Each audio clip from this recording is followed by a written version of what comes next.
স্বাধীনতা আমাদের অনেক শব্দ শিখিয়েছে। আগেও জানতাম, এখন সেগুলো খুঁটে বেটে গিলিয়ে দিচ্ছে। এমন একটি শব্দ হচ্ছে সংস্কার। সংস্কার তো লাগবেই।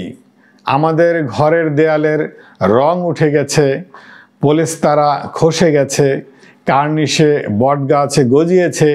এসব মেরামত হবে নাকি ভেঙে নতুন করে করতে হবে, এ নিয়ে মহাতর্ক। এর মধ্যে আরেক ঝামেলা, সংস্কার না নির্বাচন, এই নিয়ে লেগেছে হজ্জত। কেউ কেউ চান এখনই নির্বাচন হোক, বয়স হয়েছে, চলতে ফিরতে কষ্ট হয়, বছরে 6 মাস হাসপাতালে দৌড়াদৌড়ি করতে হয়। এখন যদি নির্বাচন না হয় তাহলে তো জীবদ্দশায় ক্ষমতার স্বাদ নেওয়া হবে না।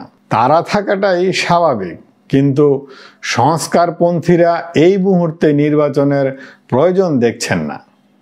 নির্বাচন তো অনেক হলো, তাতে কি ফায়দা হয়েছে?